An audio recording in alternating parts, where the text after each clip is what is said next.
Thank you, Alan. My name's Charlotte, and I am a compulsive overeater. I'm a bit nervous. Um, right, God's will, not mine. I'm going to pop the topic to one side for a moment and just talk about my story. I am a compulsive overeater. I am also anorexic, bulimic, and lots of other things on top of that. But fundamentally, encompassing it all, I am a compulsive overeater. And I came to OA in 2004 off the back of another fellowship at the time. And I just didn't. So that was the reason because I couldn't stop throwing up. And and my body obsession. And I got abstinent in 2007.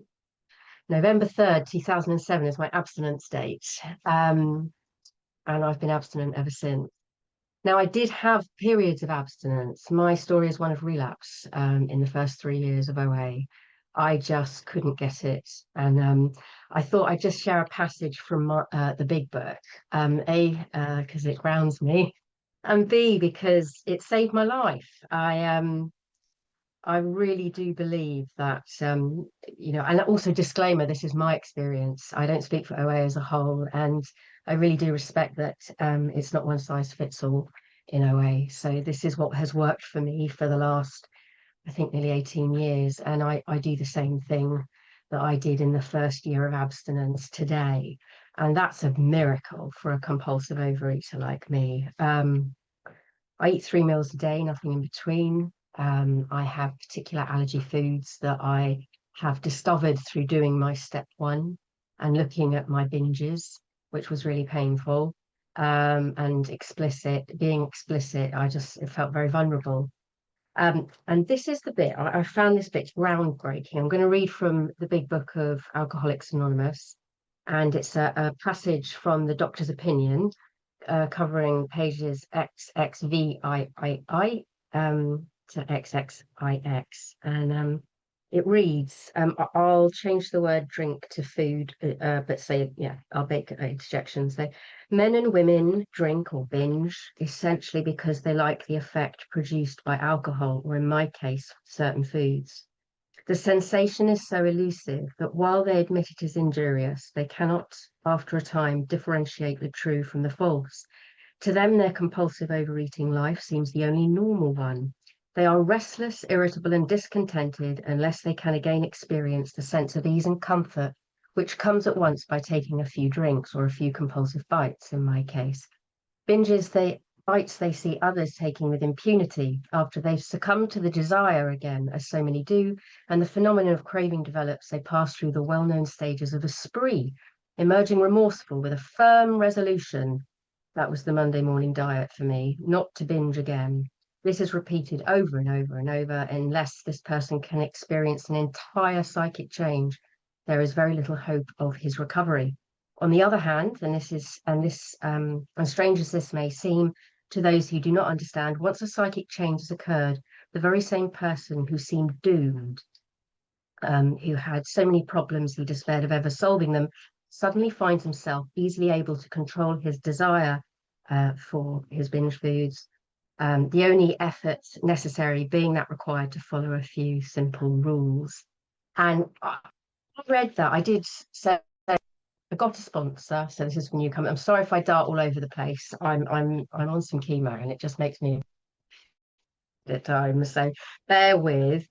Um, I got a sponsor.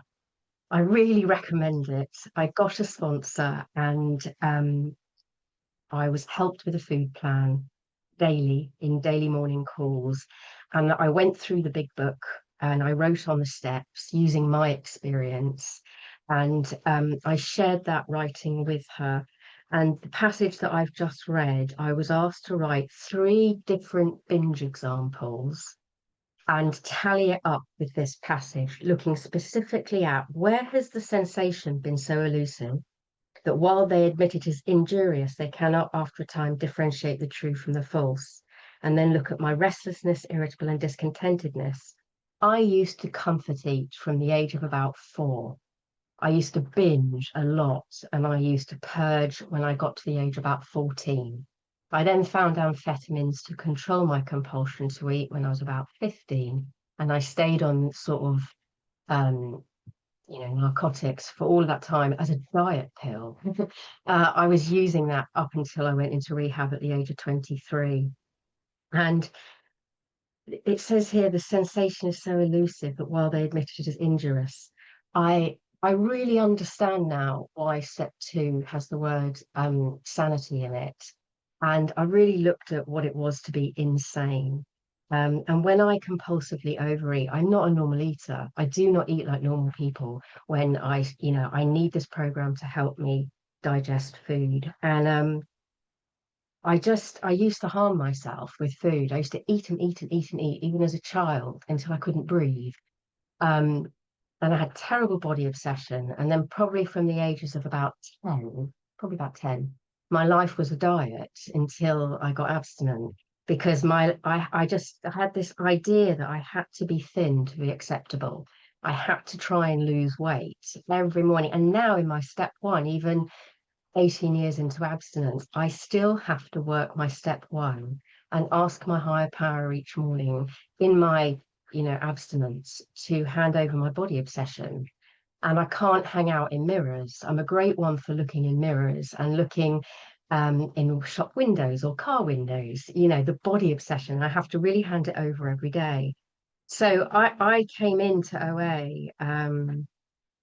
Yeah, I was 26. I'd been in rehab for about 8 months. I wasn't planning to stay that long, and it was in South Africa at the time. And I came back with all this knowledge in two lever arch files, and I was binging within 2 weeks. And I had all this knowledge, and I had worked it, and I'd been really I thought I was being really genuine and sincere, and I was for me, but I life took over. I picked up the first compulsive bite, and I was in a meeting earlier today, and it was being talked about that it's the first one that gets me drunk. It's not the fifth one, and I always was trying to stop halfway through the packet of biscuits, or, I'd stop after that one binge, or I'd binge on the weekend, but on Monday I'd go on a diet. It was always about the Monday morning diet. And my life was just a series of stop starts and binges. And this powerful bit, it says here, once a psychic change has occurred, when I came into OA, I didn't believe in God. The word higher power I was rather mocking of it, to be perfectly honest. I didn't respect the steps. I just wanted to be thin and stop throwing up my food. And I came in with a load of attitude that didn't serve me. And it was always either the sponsor's fault, or it was the meeting's fault, or the group conscience fault, or it was just always somebody else's fault. And I really did not like the idea of doing personal inventory. So that's who I was. And this thing about a psychic change is an entire psychic change is about its entire changes. I am not the person that I used to be, and I thank God for that today. I really am not. And there was a bit that I was reminded of today on page 43 of the big book that says most alcoholics, most compulsive overeaters have to be pretty badly mangled. It's a great word. Before they really commence to solve their problems. And that was my experience. I was absolutely mangled. And I even looked up mangle, and I kind of like, what is it if you're mangled, and I really was just a walking dead person in the food. And I spent 3 years in OA and several other fellowships um, in the food. And to hear people talking recovery, to hear people abstinent, to hear people actually walking the walk and being in the food. I almost wished I'd never come. It was like I was in pain before OA, but ignorance is bliss, And when I came into OA and had a head full of program, but a body full of food, I was like, oh my days, I just want to kill myself. And my life was a mess. I did have an awful lot of problems. I'm very clear, and this is what the turning point for me and my personal recovery was that when I looked at the doctor's opinion and I started writing about my Candidates. binges, it was, thank you, it was really euphoric. And I really wrote about them in detail. And I found it really hard to be honest, but I prayed for the willingness to be honest. And I wrote about the food and I went through it with my sponsor and I started to see patterns, really clear patterns. I'll binge on anything. However, to sustain the binge and the phenomenon in my brain and the craving, I will eat. I'll always have go-to foods, and I don't eat like that today. My wardrobe was there was a broad range of dress sizes, UK size 6 to 18, and up and down again. And I was always losing intense amounts of weight, and then putting them back on. And my life was unmanageable. And it was unmanageable because, this is what really clicked for me, that I was powerless over food, that my life was unmanageable. I really read it in the first 3 years as I'm powerless over life, that my food is unmanageable. If I could just get out of debt, if I could just sort this relationship out, if I could just change my job, if I could just, divorce my family or whatever the issue was at the time. And there were serious issues. I'm not minimizing them. But what really was the turning point for me in my recovery was being able to address the food first, even though the life was going in, it was insane. My life was insane. And I got well in a women's refuge. And why, I don't think the details matter. But actually, it was a space of my own where I could focus on my recovery, and it worked. I kind of, it was awful before that. There were choices I made and choices that I didn't make, and when I really worked through this, I feel quite emotional doing this, chair. I'm not sure why it's been quite an emotion. I had a birthday yesterday, just to interject. I had a birthday. And every time I have a birthday, because of my recent walk in recovery, it's been a hard few years. And I'm just always grateful when I have another birthday, particular health instances and reasons. And still having recovery, still having fellowship, still being abstinent, still having the privilege of sponsoring and being able to navigate recovery with illnesses, secondary illnesses to compulsive overeating, that could well have easily impacted my compulsive overeating, but by God's grace, one day at a time, haven't. I've had another birthday, and I feel emotional because I'm still here, and I'm really thankful for that. And back to the step one though. I I I shared with a sponsor and I saw my patterns and I had a list of things that I could see that I just can't go near. I cannot go near these foods. And once I succumb to the desire, and that phenomenon hits, I'm going done for. I go through the well-known stages of a spree. And today, just like I did then, when in the mornings I ask my higher power for one more abstinent day. I ask for abstinence from my allergy foods, from behaviors. I was a great one for watching telly and eating food, zoning out. Um, I was a great one for standing up, actually eating the food while I was cooking it. So by the time I actually sat down, there was nothing really on the plate. So I don't do that now. I don't peck and poke. It's not my business. And when I enter the kitchen today, I ask my higher power, um, please guide my hand, show me what to do. And I still do it, even though the meals I make today that are part of my abstinence and foods I can eat. And I love my food today. I don't hate food. I eat it 3 times a day and I'm grateful. Because I've learnt to cook in recovery, only basic, but I've learnt to cook nevertheless. And I don't live on takeaways today. I don't live on speed. Speed was a huge one for me for about 7 years. And then cocaine. And I don't live like that today. I respect my body today, and I never had capacity to do that before.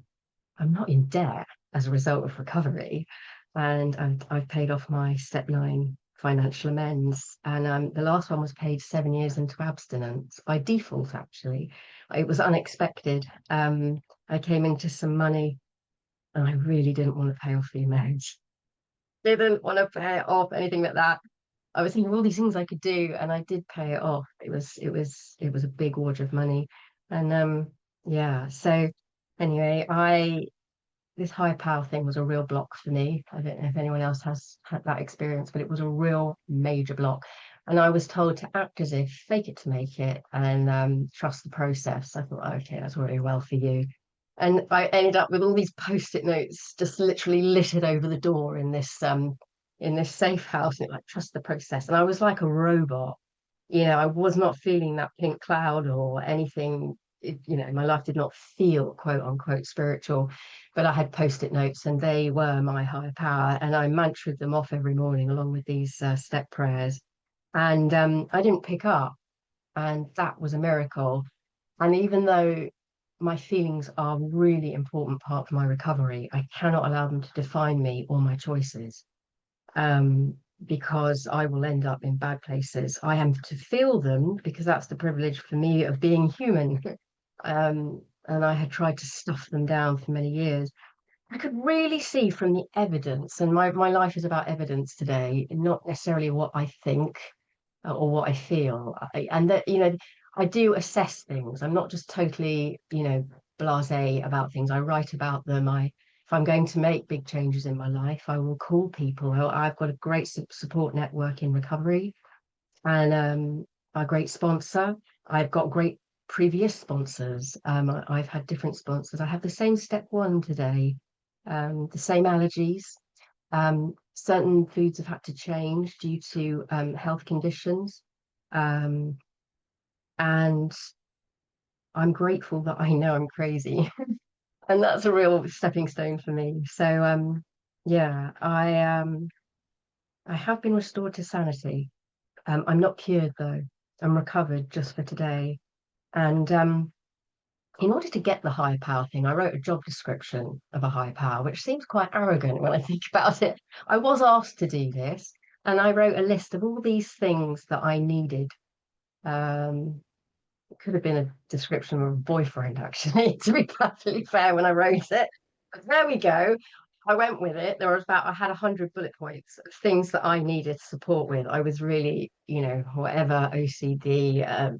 The, I found it hard to leave the house when I got abstinent. I found it hard to hear sounds. I found it hard certain people had different tones of voice. Everything was just too uber sensitive for me to exist in the world.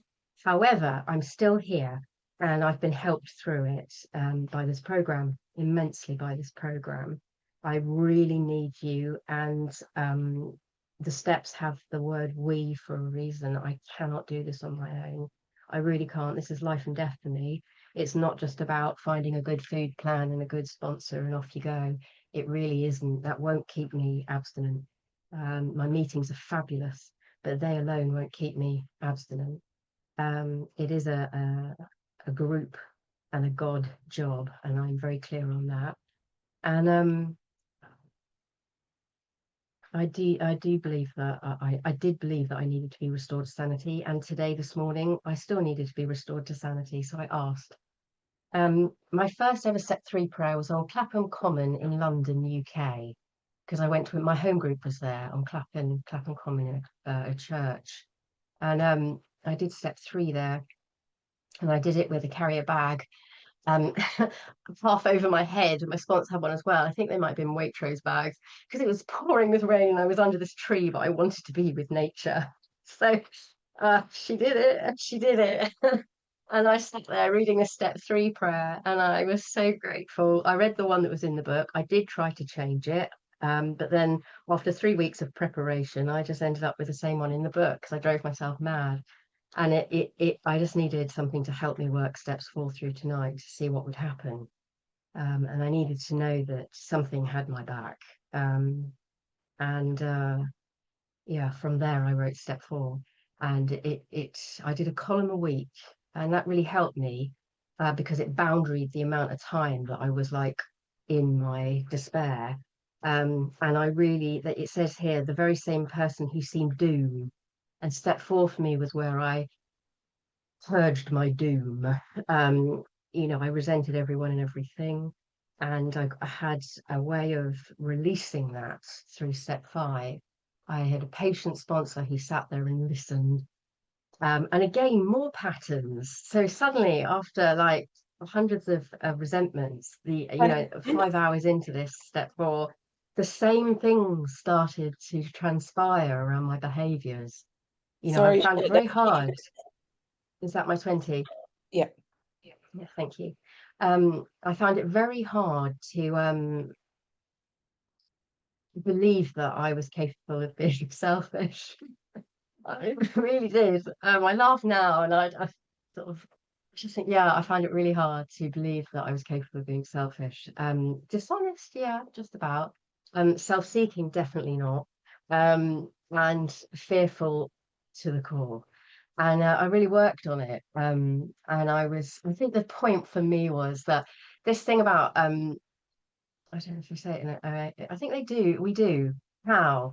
Honesty, open-mindedness, and willingness. And I really was faking it to make it right up until I worked step 12. And all I knew is that whatever I was doing and saying, the evidence was I wasn't picking up. And I hadn't given up after the 6 week weigh in, as it were. And I didn't look at the scales for a long time. I did get weighed by a health professional because I needed to be checked, like health all over, really. This isn't about healthy body weight. For me is important, but it's the word healthy. I'm not a healthy person per se, and that's only because of my powerlessness over other illnesses, whether it be mental health or physical health. But I want to do my best to take care and nourish my body today, and I think that's what I mean by healthy body weight. If something's going to affect my heart, or I've had to be uber healthy in the last 5 years because of cancer. However, I am a compulsive overeater, and that is my first and foremost priority above everything, because without my abstinence, I can't do anything else. I really can't. When I'm in the food, my life is just absolute. The person I become, and I can't blame the parent or the brother or whoever it was that was, being unkind anymore.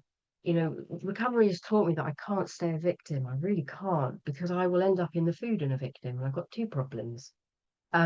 So being able to share this stuff in a safe space with a sponsor who wasn't higher than me or lower than me, and she made this clear, we walk side by side. She was a bit further along in the program than me, and I needed what her experience had to offer me because I was dying. And oh, Pussycat's joined in, and sorry. So yeah, shared the step 5 and found all these defects of character that I didn't have to start beating myself up around, because there was a step 7 prayer, and that step 7 prayer said that God was going to take them away. Now that wasn't happening fully. Like, I didn't suddenly become this amazing perfect saint overnight. Probably a few of you know in this meeting. And yeah, I work on them. And as I've done an annual step 4 year after year in recovery, certain defects have really, or shortcomings, have really pained me more than others. Um, I've really struggled with judgmentalism one year. I have to write it over every day, my step 6 and 7, but judgmentalism or self-righteousness. And there are some other really difficult ones: people pleasing, lust, all these other things that um, will drive my brain back to the food if I do not arrest them. So I take the food away, and then I'm left with me. And there's no way that I can stay abstinent without program. No way at all.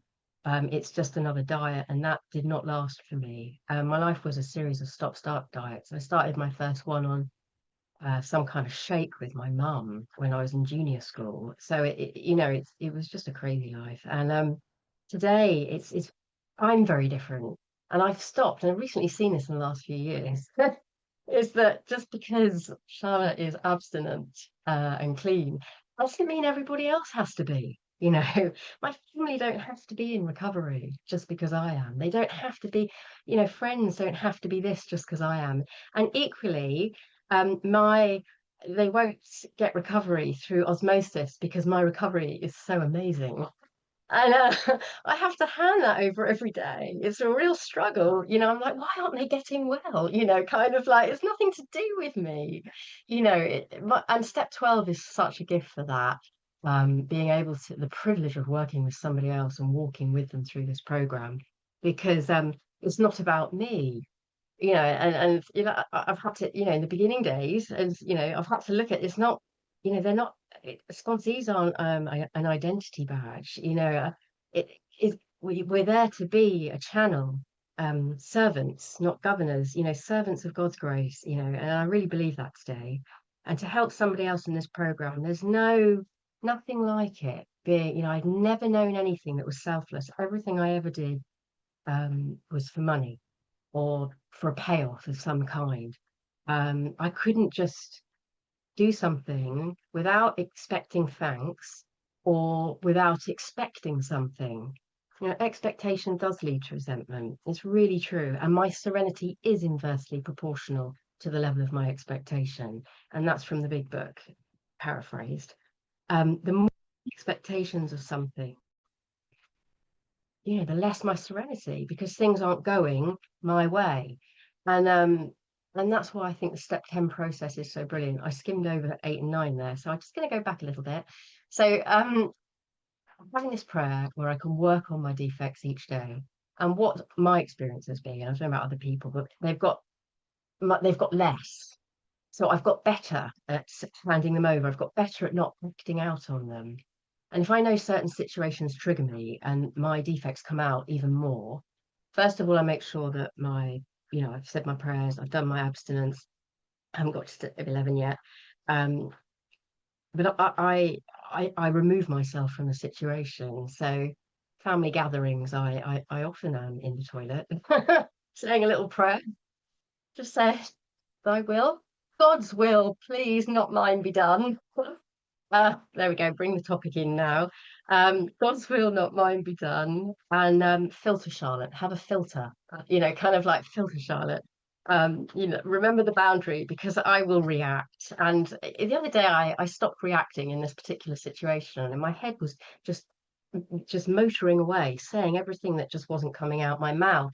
And I thought, oh my goodness, we're all in a dance here. You say that, I say that, you say that, I say that. And it's like a little dance that goes on. And it's really weird when you break it and it just goes on in your head. And so I'm very thankful that when I do things, I can then check in with somebody when I leave, and just share how I'm feeling or do some writing, um, use the tools of the program. My dear goodness, do I need these tools? The tool of telephone is just so important. Writing is brilliant, journaling my feelings, doing step 10s. I use that column too sometimes as almost as a journal pad. I just get the rant out for why I've got a resentment, and then I'm able to look at myself. And the 8 and 9, my initial 8 and 9 steps, I had loads and loads of people and institutions on them, and it was narrowed down to about 50, which was amazing. Because I really would suggest from my own experience, please don't go it alone with 8 and 9. Use a sponsor, use your fellows, ask their experience. That was mine. That's what I did. Because I tried to do it and edit it all on my own, and it was just horrendous.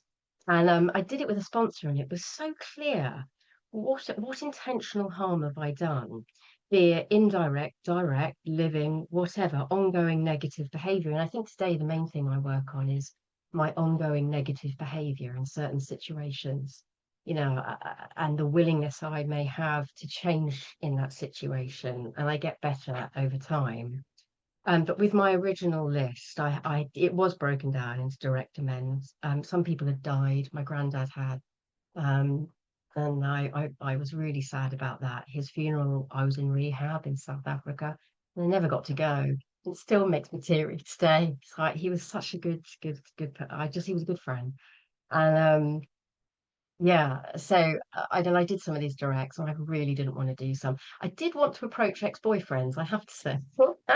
And I was guided away from doing that because my motives weren't right. So if I wasn't just dodging out the situation, then my motives weren't right at all. I just desperately, when I got abstinent, I wanted to fix on anything. I was like shipping or, just people generally, any relationships. And I've learned over time, and I have sobered up over the years, as it were. I don't mean off drink, as in mentally, spiritually. And some of my amends were really profound. And as I say, I did this financial amends. I couldn't pay off this 10 grand that I owed. I run up a lot of money on my addiction, and I got this back payment of a certain thing, and I didn't want to pay it.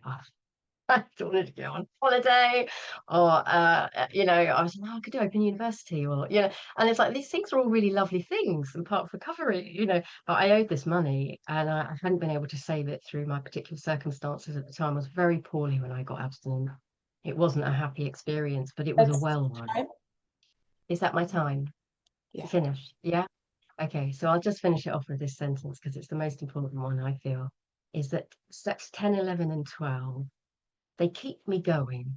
They keep me going. And I could not live on this planet without my step 11 today. I have tried it. And I need my higher power. I need my God, because I cannot operate in my own will. It's just not a safe place for me or anybody else. So um, thank you for listening. And I hope someone got something from that. And yeah, it's just lovely to be here. Thank you, everyone. Oh, fantastic. Thank you so much, Charlotte. That time went so quick. Wow. Okay, great stuff. And we're so glad you're able to come here and be with us again today.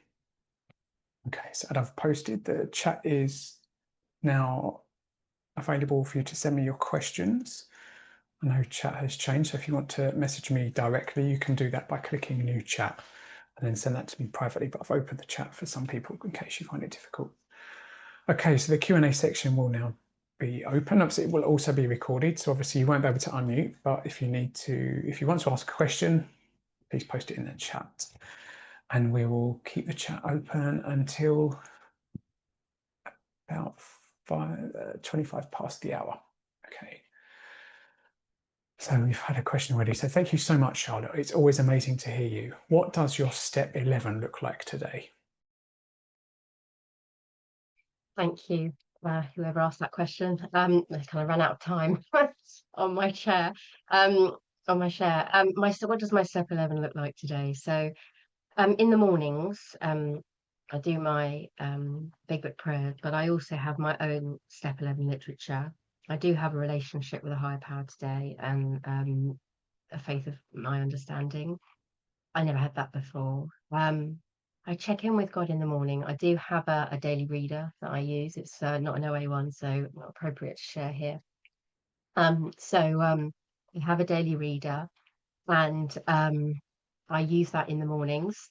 When time pressed, I don't. I do the reading and do my prayers, and I sit with the reading. I may do some writing on it, or I may just sit and be with my higher power in relation to thinking about what's been said, thinking about thinking about God in relation to that particular reading, and I carry that with me through the day. If I have more time in the morning, then I may do a couple more readings. If it's a work day, it can all be a bit frantic, so I have to make sure I get up and give myself enough time to do the morning bit. I do benefit. I will say my step 11 looks like I benefit by checking in with God and spending time with him in the mornings. I really do. So I do, where it's not prescriptive though, I do my best to do that. So it's not like bash yourself over the head if you haven't managed to do it. Throughout the day, I use step 11. So I do, life on life's terms can be really hard. I don't know anybody else. I can find it hard. So I do bring God in and do ask, God, what is your will? There's a thy will, not mine, be done in the big book. And I'm not afraid to say that today. It doesn't frighten me to say that. I don't feel intimidated. I felt very intimidated by a higher power to start off with.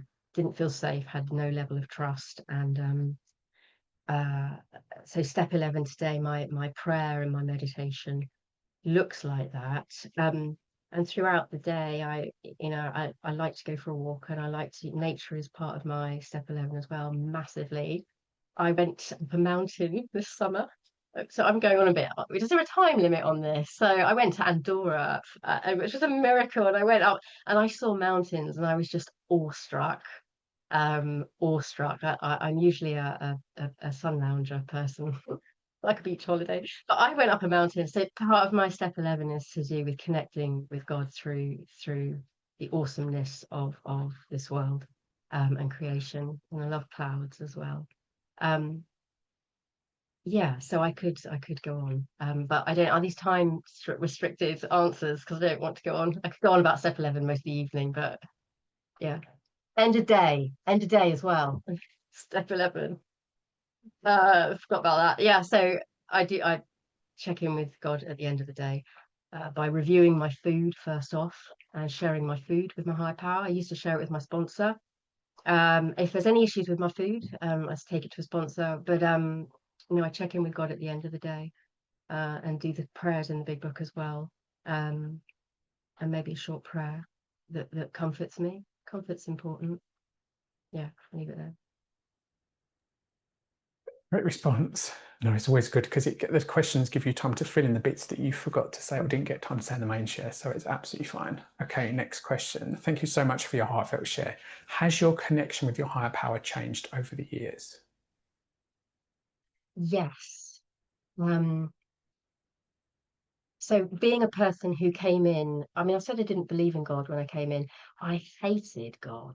It's very difficult to not believe in something that you hate. And remember, I'm speaking from my own experience here. I'm not endorsing anything, but I hated God, and it was a real block in my recovery. I even went through a period in year 3 of abstinence where I felt like a dry drunk mentally, because I was so angry with God, because I was so, I was sobering up in the food, and all my memories were coming back, experiences that I had tried very hard to forget about. I started to feel quite unwell. Um, and I did a lot of artwork then, and I was sort of almost communicating with God through art.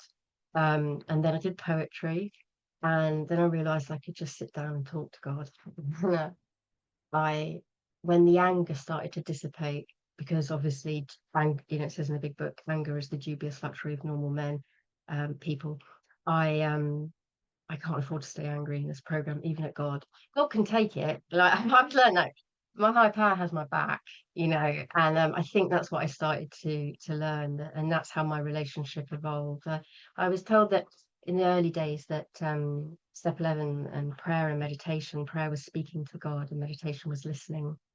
And I started to listen more, in a way that I could do.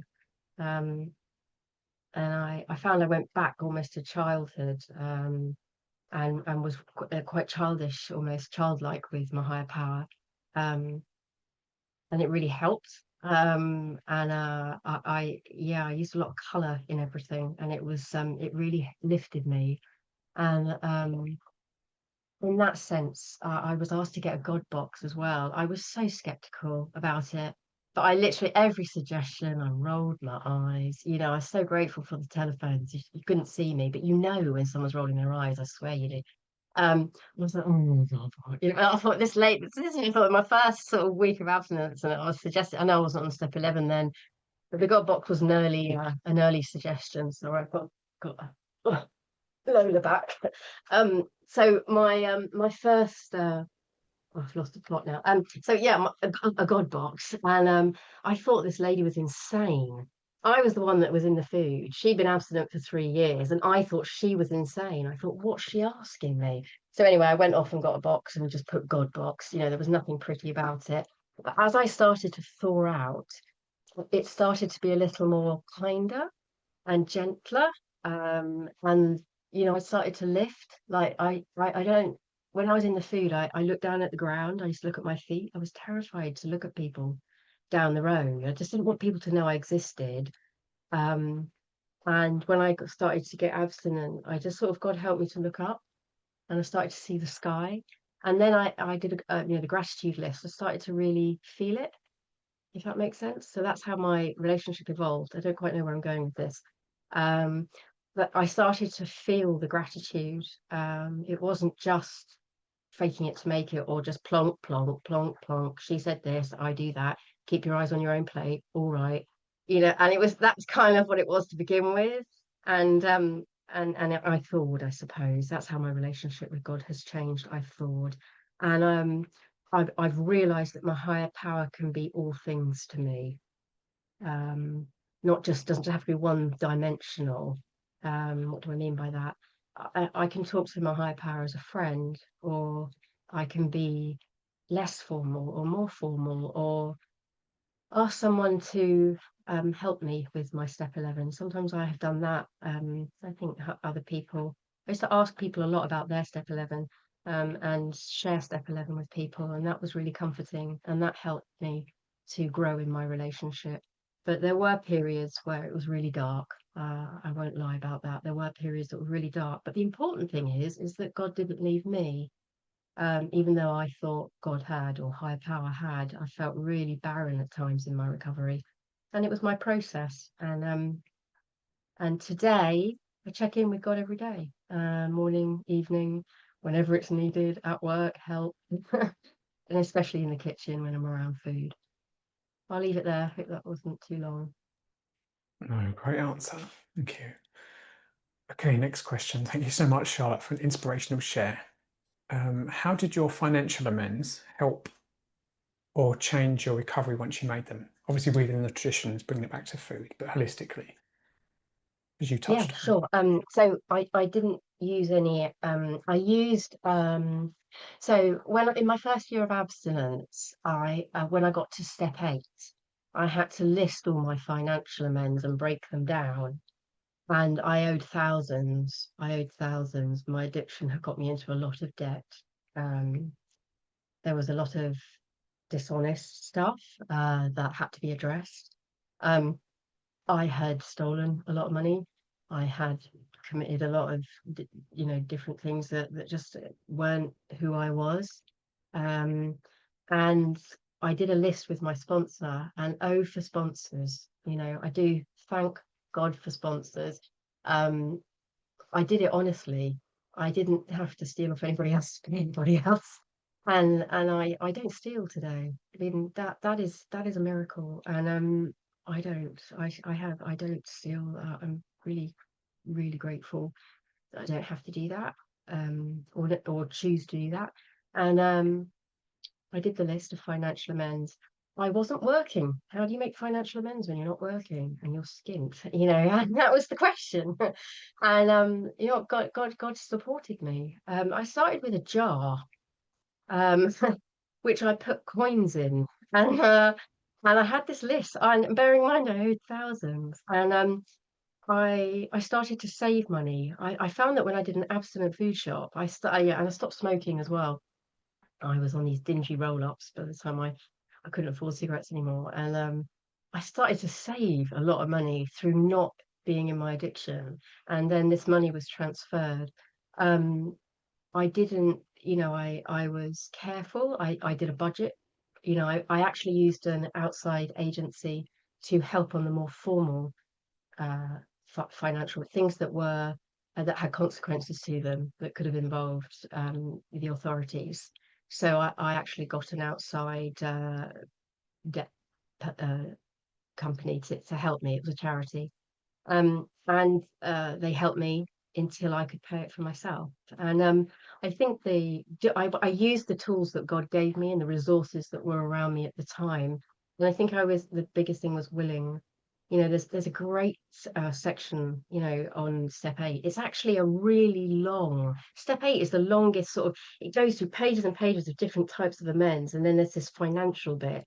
And the guy's like willing to go to court and all of this. I was like, no, I can't do it. My mental health. It was like, and I just had to be willing. I showed God that I was willing, and some debts were put on hold until I could work it out. And I suppose that's the thing I would say to anyone looking at financial amends is it's not magic. Always in my life, in my addiction, it'll be all right. That's what I was always saying. It'll be all right. Don't worry. Whack it on the card. And I couldn't whack it on the card anymore. I had to address the card, the many cards, and the overdraft, and all of this, and I did it with proper help. I think that's what, yeah, that was the important bit. I did it with proper help, with a sponsor, with people who had experienced strength and hope, and time. And as I say, the last one was in year 7. I was 7 years abstinent, and I paid off this loan. Oh, I tell you today, I'm like, oh, it'd be great to have that money. I don't regret it though. I say that now. I'm abstinent because I did it. I don't shirk today. I'm not worried who's knocking at the door. That was what my life was like. Or do we have to run for it? Or it was just, yeah. So that's what I would say. I hope that answers the question. Again, it's not one size fits all. People will have different financial means, different financial circumstances, different experiences. So this is just mine. Somebody, who wasn't working in the first stages of abstinence and was quite poorly. So, yeah, thank you. Thank you. Okay, we've got about 5 minutes left, and there's 3 questions left. So I'll we'll be do quick. what we can. Shall I be quick? You should be fair. You can add your number to the chat afterwards. People can always reach out to you directly. Okay, the next question. Thank you so much, Charlotte, for your share. How did your experience of recovery help you navigate being ill and your recovery afterwards? Wow. How did my... Sorry, could you say it once more? So obviously, I think you've mentioned about your cancer, 5 years. So I think they're Yep. looking at, Could you just how word has it? recovery helped you navigate that?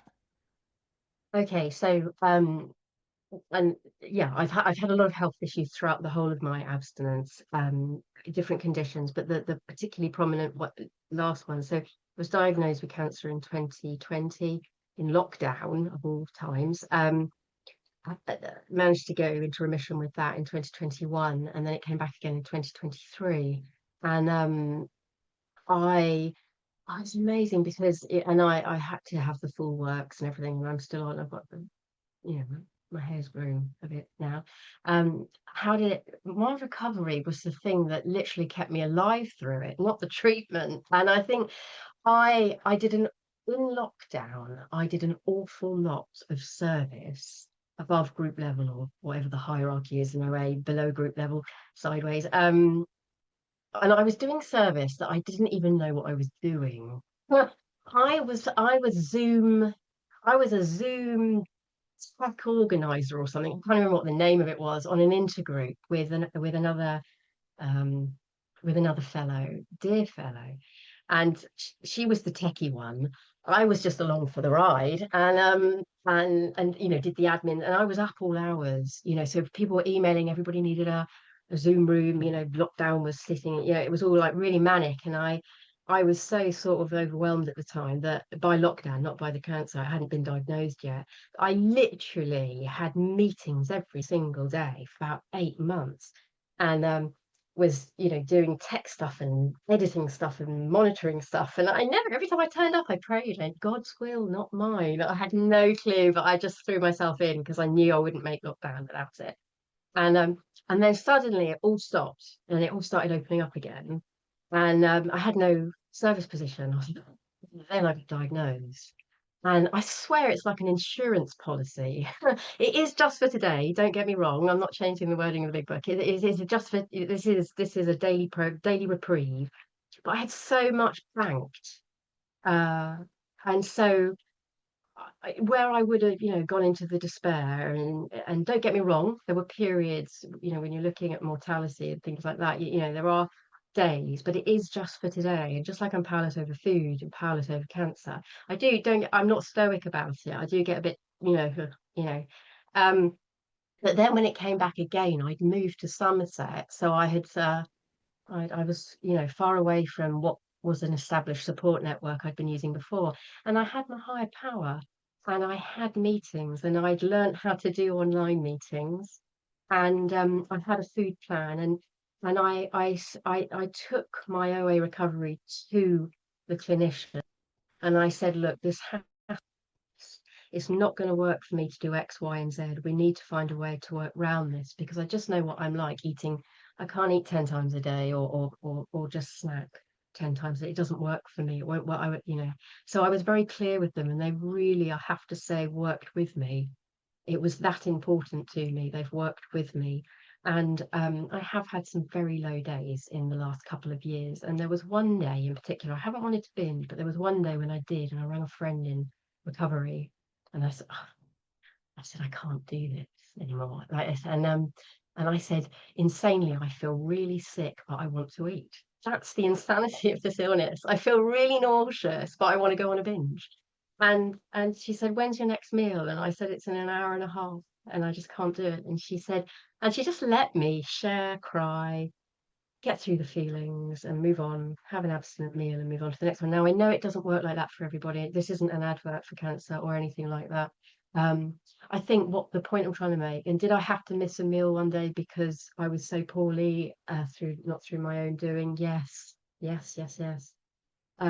Did I, was I supported, and did I show up when I had stopped, come out the bathroom and do all that? Yes. It's not bash, bash, bash. It's, what can I manage? What can I do within the boundaries and parameters that I'm given? And a day at a time, I'm still doing it. And again, I'm on committees, and I'm so not a committee above group level person. I seem to like be in these roles. All I would say to anybody is just throw yourself in, kind of throw yourself in, because it will keep you afloat. And that's it's not a cure, but we have these tools for a reason, and service is one of them. I think service is a tool. And it's working for me. I won't say it's worked because it's not done and dusted. It's still life on life's terms with the highs and the lows. So yeah, I think I'll leave it there. I don't know if that makes any sense or is helpful. That's great. We are running out of time, but this might be just a nice little quick one to finish off with. Apologies to the people's questions we didn't get around to, but reach out to Charlotte directly. I'm sure she'll be willing to help. Okay, so this is the final question. Obviously, thank you for your great share. What piece of advice would you share with a newcomer that you wish you'd been given or followed yourself to help with recovery? So one piece of advice. Wow.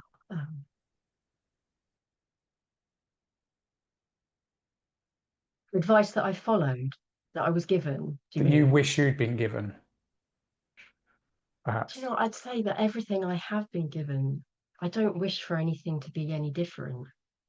And that's what I will say. I don't regret anything. I don't regret any sponsor that I've had. I don't regret any sponsee. I think that's the important thing with recovery, is I don't have regrets today. I can share the most helpful piece of advice that I was given, but it wasn't advice, it was a suggestion based on the person's own experience. When in my first 3 months of abstinence, I really did not think I could stay alive and eat 3 meals a day. That was what I was dealing with. I don't know how to keep alive and feel my feelings and eat 3 meals. To ring this sponsor to she had to curb me in the end and wean me off her. But I had to ring her too. But all she used to say to me is, "Hold on, Charlotte, just hold on." And I was so grateful for that. At the time, I just thought, "What do you mean, hold on? That's not very profound bit of a suggestion." But all I kept saying to myself in those hard times was, "Hold on, hold on." And that's nothing to do with health issues or anything. I'm talking about the food. Um, Hold on. And I held on, that minute at a time, day at a time thing. But yeah, hold on was the best piece of advice I was ever given in recovery. But I have no regrets. Yeah, thank you. And that, I think, is a perfect way to wrap us up. Okay, as much as I would love to go on, thank you so much, Charlotte, and we really appreciate your service, time and energy, and sharing so openly with us some deep, heavy topics there. But it's been great to just a glimpse into the strength of your recovery. So thank you so much.